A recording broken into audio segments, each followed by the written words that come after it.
It's the I Can't Mom Today podcast with Heather, the new mom, and Vera, the seasoned mom.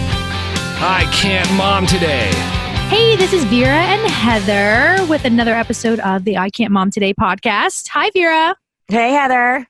I'm learning. Don't tell you. Takes practice. I know it really does, because I just want to get into it. I want to be like, yes, let's do this. Yeah. And then I forget about you. It's okay. So I'm just here. Don't worry about it. So we're going to talk about generations today. I know we were supposed to do it last week, but we had an opportunity to talk with Crystal, and we couldn't pass that up. Yeah, oh, for sure. And that was such a great episode. If you haven't had a chance to download it yet, it's really good. We talk about choosing a school and/or a daycare. Mm-hmm. And since she owns a daycare and everything, it's really good if you haven't heard it. And school as well. Yes, and a school as well. So yeah. So we are all part of a generation, right? And we all think our generation's best, and every other generation sucks. So we're here to give you some insight on some of the other generations and how to relate to them in your family situation. That's the thing. Like, I can say, even in my family, my husband's older than I am, so he's a baby boomer. Yeah. Then I'm a Generation X. And then my stepson's Generation Y, and then my son is Generation Z. So we have 4 generations within one, but we're one nuclear family. But just because of the age differences, we have 4 different generations. But also, too, like maybe people who don't marry someone who's a lot older than they are, like I do, they have grandparents, and they might have different attitudes and perspectives on childcare and life and family and work and everything like that. So that's kind of what I think, right? We were kind of thinking about the different generations and how everybody has these different ideas, and a lot of it is affected by when they were born. Yeah. And then, how to communicate with them, and it can translate over into work or just stay at home. But there's just kind of getting into their mindset and saying, okay, well, how do they think? Like, what brings them to these, what molded them? Because it's really interesting if you ever read about it, just what molded each generation and why they're like they are. Yes, exactly. You can understand, analyze, be more compassionate. Yeah, well, it's understanding where they came from. It's just like being culturally sensitive. It's being generationally sensitive. Yeah, absolutely. Cool. So let's get started. I did some research and found this graph that was really cool from 4hooks.com. So the number, it's spelled out number 4, FOUR, hooks.com. And they have this really neat little graph, and it gives anything from formative experiences, aspiration, attitude towards technology, et cetera, et cetera. So, and like how to communicate with them. So I thought that was really cool. Yeah. Yeah. It's really interesting, actually. Mm-hmm. So the first one that they define is the maturest. Yes. That would be if you still have living grandparents. It would be like if they're born before 1945. And some great-grandparents. And some great-grandparents as well. Great, actually. Yeah. See, all my grandparents would be maturists, and unfortunately, they are all passed. Same. But I know people who still have some great-grandparents and grandparents around that were born then. I mean, 1945 is only, that's 55, 65, so age 70. Yeah. Wow. So I guess that would be my parents. Nah. But see, I think of my parents, well, I don't know. I guess they're in between. Because I think my mom was born a little after. 75. Sorry. 74.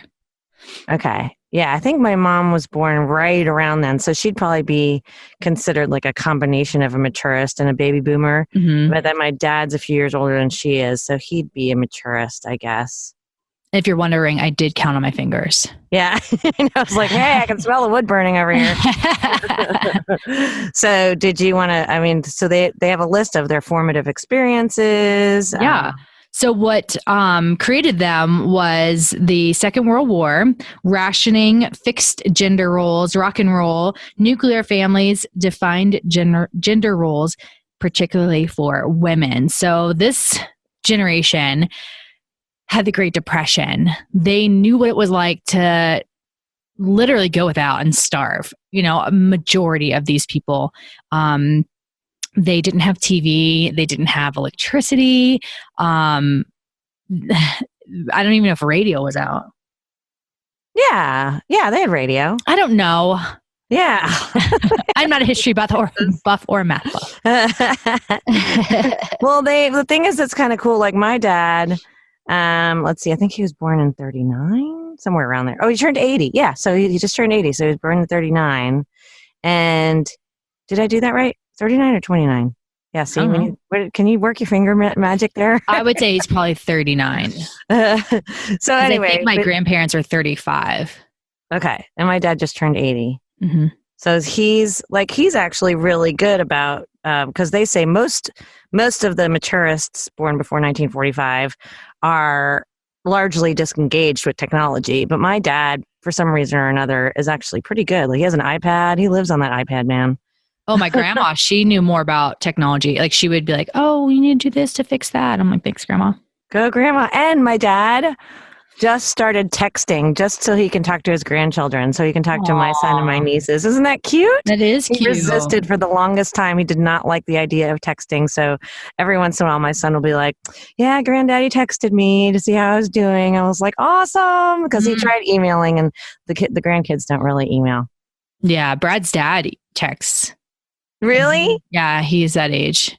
Yeah, see? He'll send pictures over it, like, look what I made for dinner. And oh, yeah. That's awesome. Good. Yeah. I think that's good. So, yeah, like you said, attitude towards technology, they are largely disengaged. Their attitude towards career, jobs are for life. And I think that, I know that my grandparents stayed at their jobs for decades. Yeah. Oh, my dad did too. Yep. Signature product is an automobile, communication media, formal letter. Yeah. I wonder, typewriter or handwritten? Handwritten, although my dad's handwriting is terrible. Communication preference is face-to-face, and preference when making financial decisions is face-to-face as well. And their aspiration was home ownership. So I believe, if I'm correct,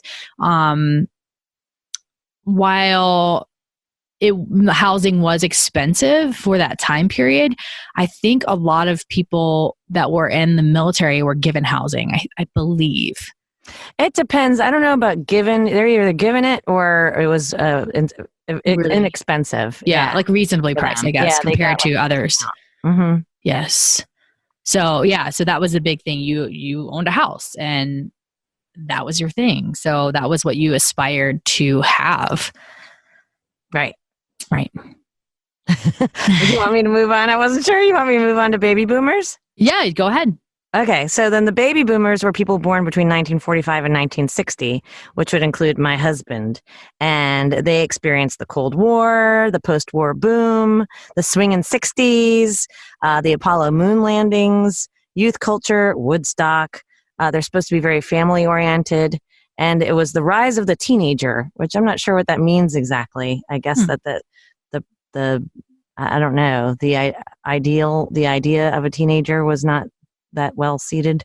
It was probably with, the maturest generation, they probably didn't. I mean, I'm assuming that the educational foundation, kind of ended at a certain time because they traditionally worked on farms or worked in the family business or whatever. So I think that, maybe this generation's moving towards where kids can actually be teenagers rather than growing up before they had that teenage experience. Business or raising other kids or, that would make sense. So job security is very important to them, which again makes sense for knowing my husband. The technology, they adapted to it or adapt to it. And their career, they like careers that are defined by their employers. So they're organizational. So they tend to follow the hierarchy, Also, their signature product that they aspire to own is a television. Ooh. Their communication media would be the telephone, which is totally my husband. I think I might have insulted him the other day. I told him he talks on the phone like a teenage girl. I've heard him repeat it to other people now, so I guess he couldn't have, maybe he wasn't that insulted. Yeah. But seriously, the dude, he works from home now. He will be on the phone all day long. Is he finally using that office? No. He's in the living room on the phone. Perfect. So I have to hide in my office so I can get my work done. But yeah, so he's telephone, totally. And he'll say, one of the things I have learned, what you can learn from a baby boomer, is that sometimes using the phone actually is more helpful. Like people will send, like us Gen X and Yers will be texting and emailing, and you go through these different like conversations back and forth, and sometimes the nuances of the conversation get lost. You know, so he calls it anti-social media. So sometimes just picking up the phone, or even like buying something online. You go online, you're not sure exactly what the description doesn't really tell you. Call the company. Say, hey, I'm looking for this. And you actually can get a more direct response, whether it's a conversation, a form of communication, or buying something. Sometimes the phone really does work. So I will say, I learned that from my baby boomer husband. Yeah. And coming from, I work with Gen Y and Gen Z. And when we have a issue at all, for the most part, they do not pick up the phone. I'm like, just pick up the phone. For the love of God, pick up the phone. Call them. It's going to be so much easier than emailing, waiting for a response, then emailing back, then waiting for a response. I was like, I'm like, just pick up the phone. Yes. Just call them, just pick up the phone. It's really easy. It'll take about 10 minutes of your time versus hours probably strung out. Yes. But also the companies are also coming to the point where they don't give you a phone number anywhere. You cannot find a phone number. And that drives me bonkers too. Because I was like, just please. And I feel, for me, I feel like it's a way to get out of hiring people and having a cheap way out, which really annoys me. I'm like, this is a customer service. Exactly. Oh yeah. When I find a company that, you know, in whatever arena I'm looking for one that actually has a phone number and I've actually called them and had a good experience, I will be so loyal to them. Yeah. I will stick with them. Yep. Totally. Because it's frustrating. You know, you've got a busy life, like you said, and you're trying to email and then you have to wait for the response and just freaking pick up the phone. I know. So their communication preference is face-to-face ideally, but telephone or email if required, which is totally my husband. And when making financial decisions, they prefer face-to-face, but increasingly will go online. So again, he'll order stuff online, but if it's something specific, he's like, you pick up the phone, you call the company, you say, hey, I'm looking for a whatever. So that's the baby boomer. Oh yeah. Generation X, which is something that you relate to and I relate to somewhat. I'm on that cusp of Generation X and Y, so I have traits of both. You probably don't because you're so far ingrained in Generation X. I'm just kidding. You call me old. No. So 1961 to 1980, right? Yes. Yeah. And it's end of Cold War. And also these dates vary depending on what page you're looking at or whatever. So you have to know that there's going to be overlap on the, it's just like your, astrological signs. Yeah. Some people say it's the 19, whatever. Anyways, I digress. So their characteristics or the experiences, end of Cold War, fall of hello, Heather. Can you speak today? Fall of Berlin Wall. That's a lot of L's in there. So let's just Reagan, Gorbachev.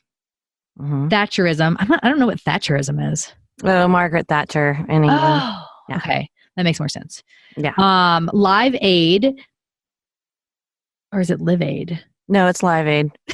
You really aren't a Generation Xer. What is Live Aid? Well, it's funny because I understand and relate to the other ones. Wait, what is it? It was the first really big charity rock and roll concert.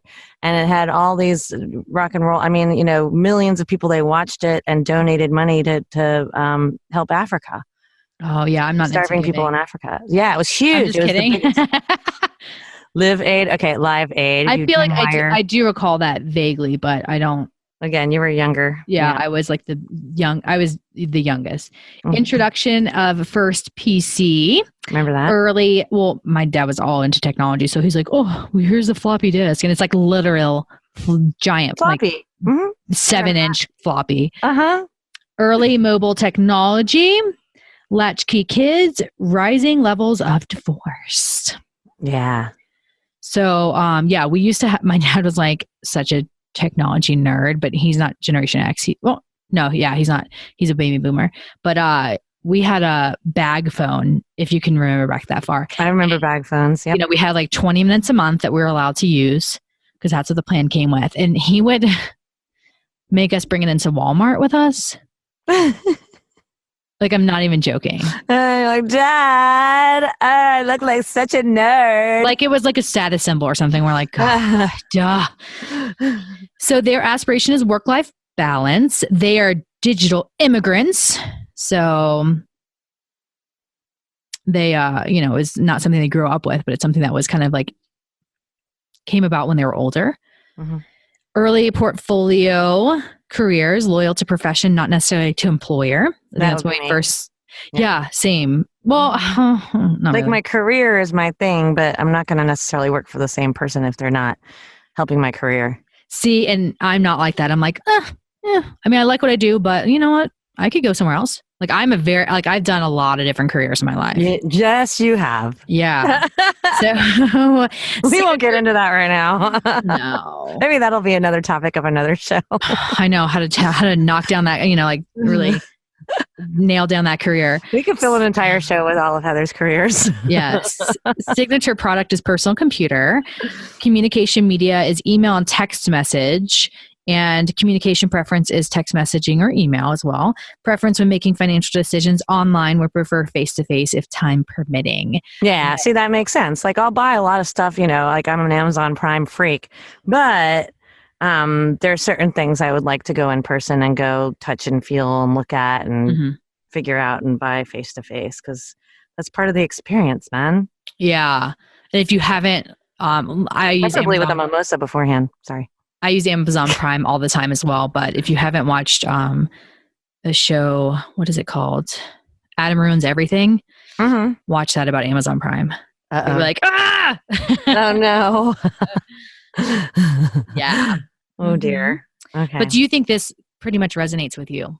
Oh, absolutely. It's it's pretty spot on. And of course, I'm born like right in the middle of that time span, the 1961 to 1980. So it's pretty close to everything that I experienced. And some of that is close for me, but again, I'm on that cusp. So yeah.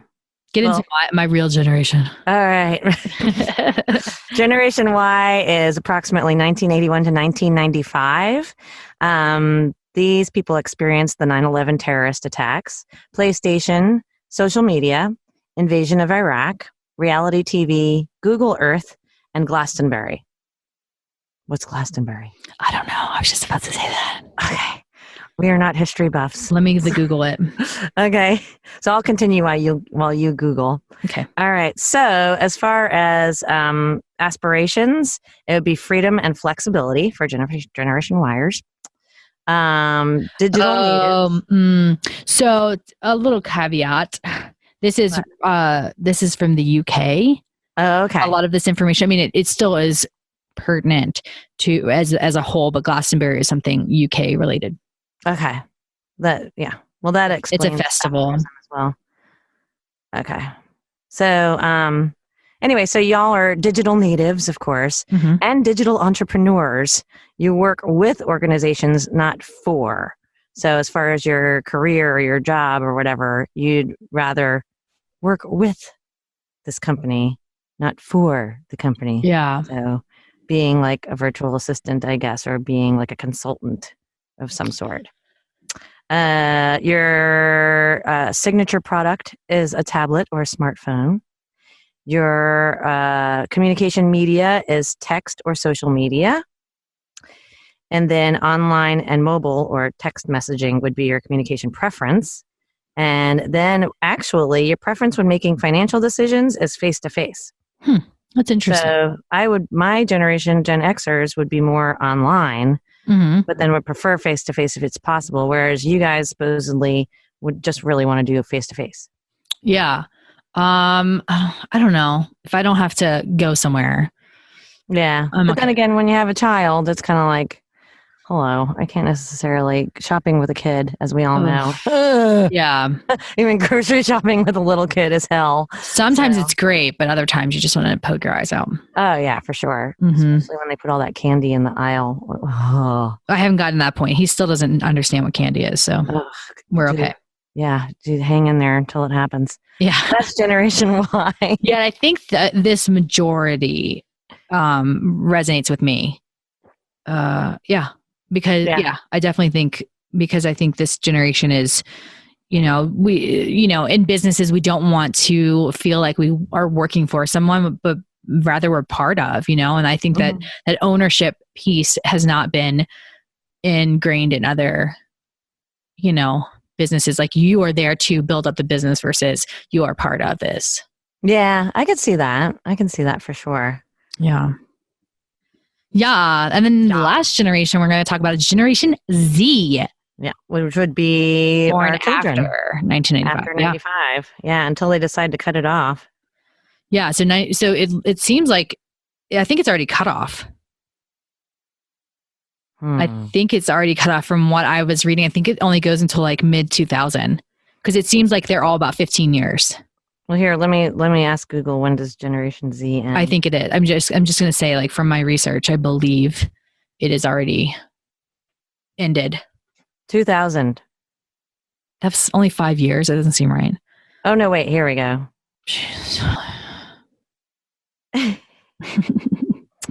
Would you read before you say what you're talking about? No. Well, while you look at that. Mid-2000s. Okay, here, I'll look at it. Yeah, mid-2000s, see? Well, you do. You start talking about generation. Okay, the experiences for Generation Z is economic downturn. I think we all, they experienced that in 2008 with the recession, global warming, global focus, mobile devices, energy crisis, produce own media, cloud computing, and WikiLeaks. So some generation, or the one specific person that I work with, it's Generation Z. She is my creator of everything promotional. I'm like, hey Lisa, will you please do this? And she's like, yeah, no problem. I mean, she doesn't talk like that. She's so sweet and adorable. But she'll whip something up amazing in 5 minutes. I'm like, that would have taken me all day. Yeah. So thank you. Yeah. And they their aspiration is security and stability. Their attitude towards career is hey, help me with this. Technological? No, technologics. Let me look at it. Technoholics. There it is. Technoholics. Okay. Got it. Technoholics. I'm so terrible at sounding things out. Don't serialize it.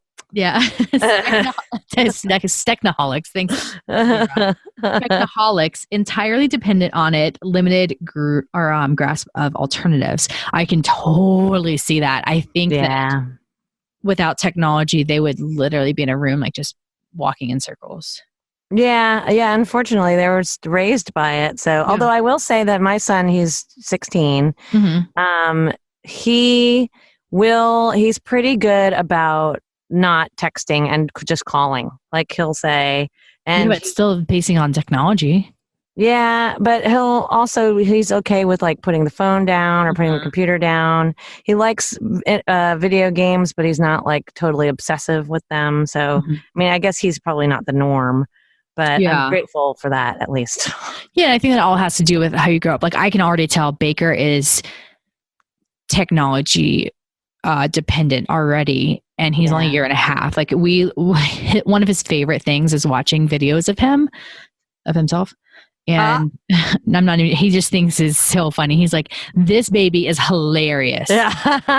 Who is this baby? That's hysterical. And he gets really angry when we finish. Because last night I was like, all right, you get 2 videos of yourself and that's it. And he lost his shit when I took the phone away. He's like, no. Oh no. I was like, dude, get it together. I want to watch me. We're really trying to limit the exposure to TV, because I mean, it's so easy to put him in front of it. Not that he doesn't spend hours and hours, but in the morning, Bradley's at 6. We don't leave until 6:30. I have to get ready. And, there are days where I have to dress up and I can't have pancake drool on me or, something like that. So I have to wait until right before we leave to go, and he's still in diapers. So he usually poops in the morning. So I have to change his diaper, and I'd rather do that once he's, before he's dressed than after he's dressed. And oh yeah. So we wait until 6 20 to get, really get into it. So yeah. Oh, dude. When that was, if we were home when Lucas was still in diapers, he almost never had pants on.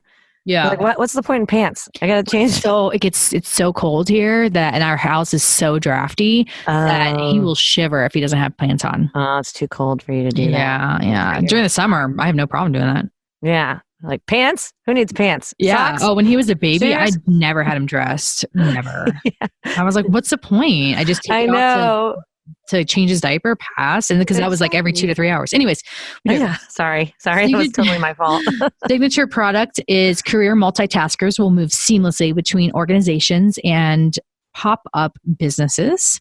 Okay. Signature product is Google Glass, nano computing, 3D printing, driverless cars. I mean, can you really say driverless cars when there really aren't? Yeah, they're not really done yet with those. They figured it all out. In the mass production. Yeah. Communication media, handheld or integrated into clothing, communication devices. Communication preference is FaceTime. That would be pretty correct, actually. Yeah. Luke. Yep. Preference when making financial decisions is solutions will be digitally crowdsourced. I guess if they're talking about like the, startups and stuff like that, where you can, what is that website that you can go on and give money to new products? Yeah, I know. Like Kickstarter. Yes. Yeah. And then Kickstarter, anything that has a, oh man, why is my brain so foggy today? Have some coffee. I know. And then the donation websites, when you're. Oh yeah, GoFundMe. Oh God, thank you. I'm glad I'm here. I know. Jeez. Hello. Happens to the best of us. So yeah, I guess some of that they're projecting into the future. And when I did look, by the way, about when Gen Z ends, and there's some debate about that, but it looks like the average is around 2010. Yeah. So Heather was right. So, as always. Except for when pronouncing words or what you're talking about. So what, 1995 to 2010? So Baker's the new generation. So whatever they're going to call, I mean, you're out of alphabet, so it can't be Gen Z. It can't be, I guess, unless they go back to Gen A. Maybe it's A1. There never was an A. There wasn't an A. I mean, I guess we just started formulating the generations in the last 100 years or so. So yeah, I think baby boomers was really the one that started it. Kind of, yeah. Yeah, I think that makes sense. Well, they're such a huge generation. In my opinion. Boom. Well, and Luke told me that they call his generation, at least one of his social studies teachers said they call it boomlets because they're the grandchildren of baby boomers. Interesting. Yeah. So I don't know how true that is, but it's kind of a cute name. I guess.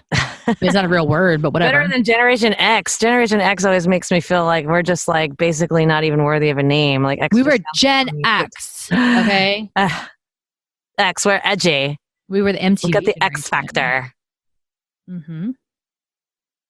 Yeah. So those are the generations, and it gives you a little insight on what you're dealing with, really, because your communication doesn't always work with cross generations, but also even within the same generation, because just because this is your generation doesn't mean you fit in with that, because there are anomalies and there are outside weirdos.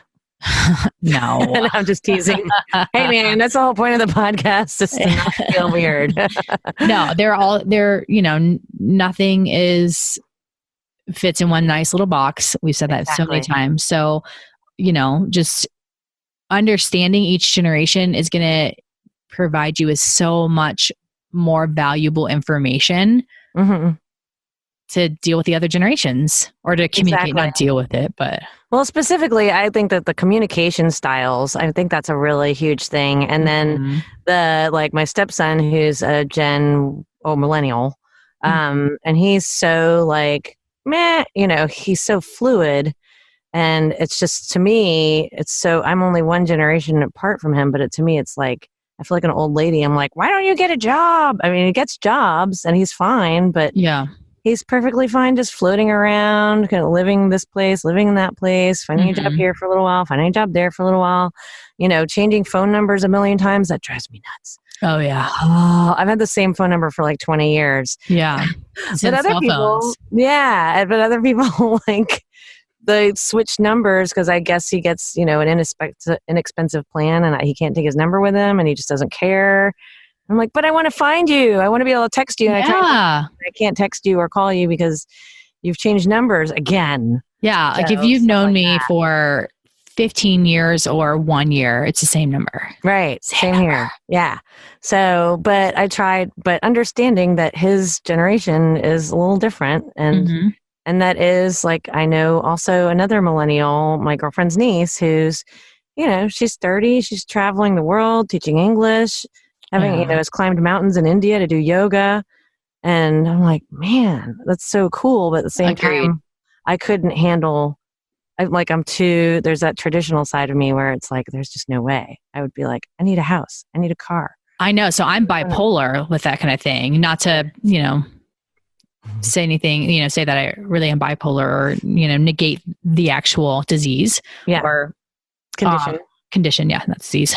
But I am very polar opposites on that. Like I want this freedom and I want to be able to travel and do all these things, but I'm like, I need stability too. Yeah. So it's really hard finding that balance for me. And so that's why I feel like I've, jumped around a lot because I'm like, oh, this will provide me with this. And it's like, oh, but it doesn't provide me money. Oh, well, let me go to, Yeah. So I haven't found that nice balance of being able to be stable in a career and then also having the flexibility of going where I want to go.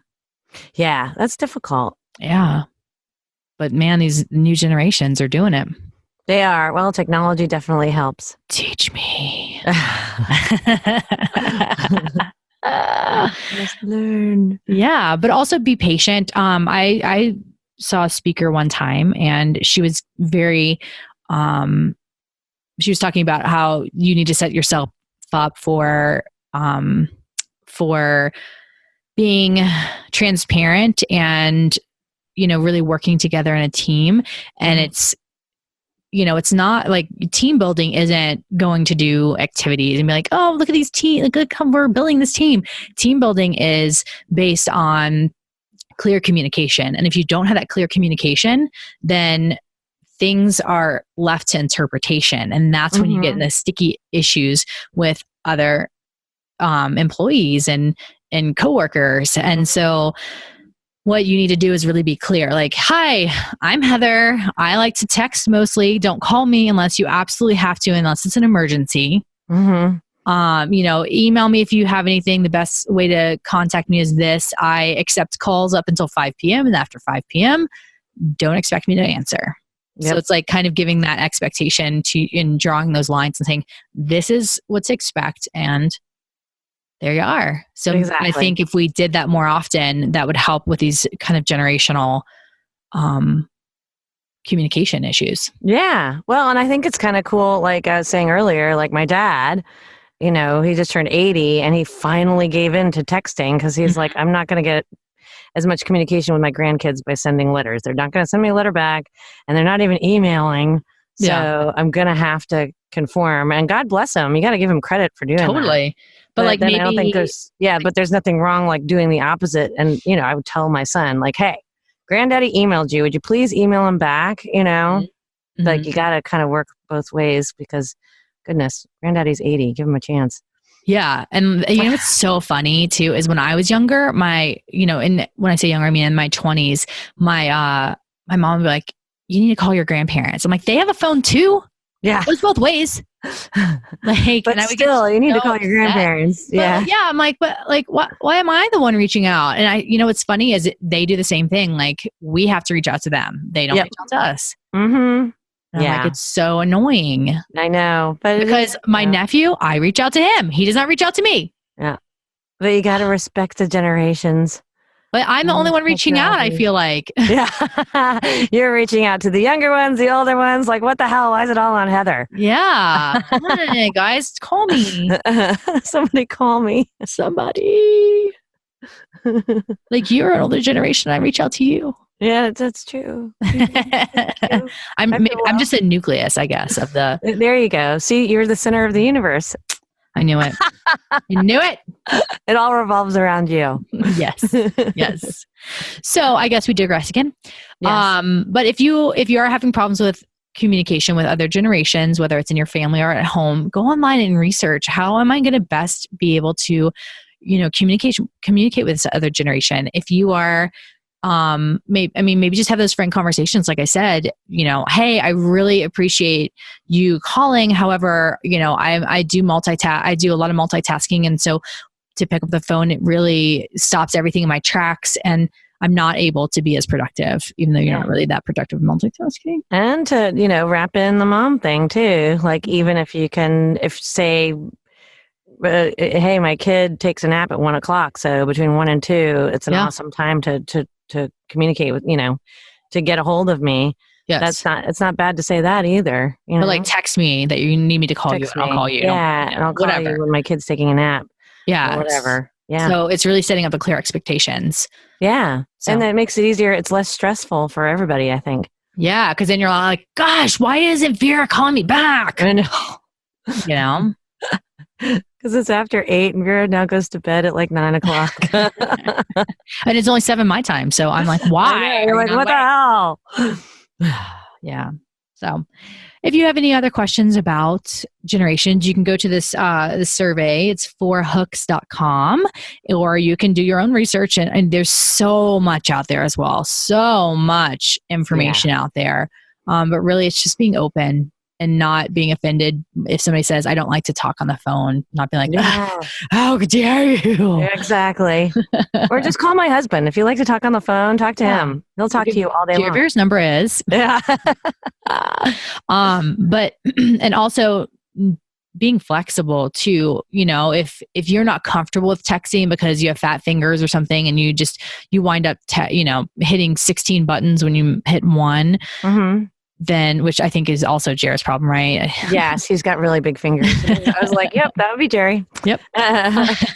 Then, maybe saying, hey, I'm really not comfortable with texting. Oftentimes there's so many grammatical errors or whatever that it just is easier for me to grab a phone call real quick. Then let them know. Don't be uncomfortable. Don't let someone push you to be uncomfortable. Right. Exactly. And that, exactly. Compromise, guys. You're Compromise. Oh, yeah. Not only are you the center of the universe, but you're a genius. Yes! So you're going to feel so good at the end of this podcast. Ego. I'm here for you. All right, I'm going to go get a dose of reality and go back to work. So okay. All right. Till next time, guys. Thank you so much. Email us if you have any feedback, or you just have a question, or you just want to say hi. Yeah. At iCan'tMomTodayPodcast@gmail.com. Or you can join our Facebook group, which is I Can't Mom Today. Yep. And Instagram, I Can't Mom Today Podcast.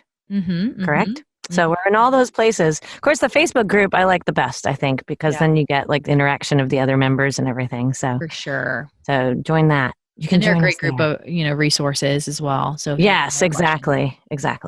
Yeah. So until next time, see you later. Bye.